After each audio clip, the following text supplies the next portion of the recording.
ఆయన తన సిలువ మోసుకొని కపాల స్థలమను చోటికి వెళ్ళెను.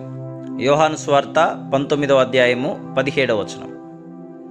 మారిన సిలువ అనే ఒక పద్యం ఉంది.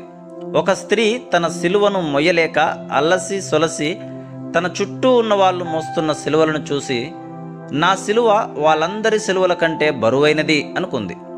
తన సిలువకు బదులుగా వేరొకరి సిలువ తనకు వస్తే బావుండుననుకుంటూ నిద్రపోయింది. ఆ నిద్రలో ఒక కలొచ్చింది. చాలా రకాలైన సిలువలు ఒకచోట పడి ఉన్నాయి. ఆమె అక్కడికి చేరుకుంది. ఒక చిన్న బంగారు సిలువ వజ్రాలతో పొదిగి చూడముచ్చటగా కనిపించింది.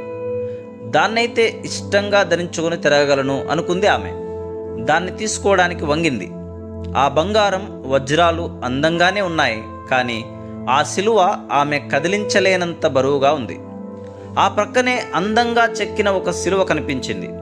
దాని చుట్టూ పూల తీగలు అల్లుకొని ఉన్నాయి. ఆమె అది బాగుందనుకుంది. అయితే ఆ పుష్పాల క్రింద ముళ్ళున్నాయి. అవి ఆమె చేతికి గుచ్చుకుంటున్నాయి. ఇంకా ముందుకు వెళ్ళేసరికి వజ్రాలు పువ్వులు ఏమీ లేకుండా సాదాగా ఉన్న సిలువ ఒకటి కనిపించింది. దాని మీద కొన్ని ప్రేమ వాక్యాలు రాసి ఉన్నాయి. ఆమె దాన్ని ఎత్తుకుంది. అది మిగతా వాటన్నిటికంటే తేలికగా మొయ్యడానికి సౌకర్యంగా ఉంది. పరలోకపు కాంతిలో దాన్ని పరిశీలించి చూస్తే అది తన పాత సిలువేనని ఆమెకు అర్థమైంది. తిరిగి ఆ సిలువ ఆమెకు దొరికింది. ఆమెకు అదే అన్నిటికంటే తేలికైన సరి అయిన సిలువ. మనం ఏ సిలువను మోయగలమో దేవునికి తెలుసు. ఇతరులు మోసే సిలువలు ఎంత బరువైనవో మనకు తెలియదు. ధనవంతులైన వాళ్ళను చూసి మనం అసూయపడతాం. వాళ్ళు మోసేది వజ్రాలు పొదిగిన బంగారు సిలువ. అది ఎంత బరువు ఉంటుందో మనకు తెలియదు.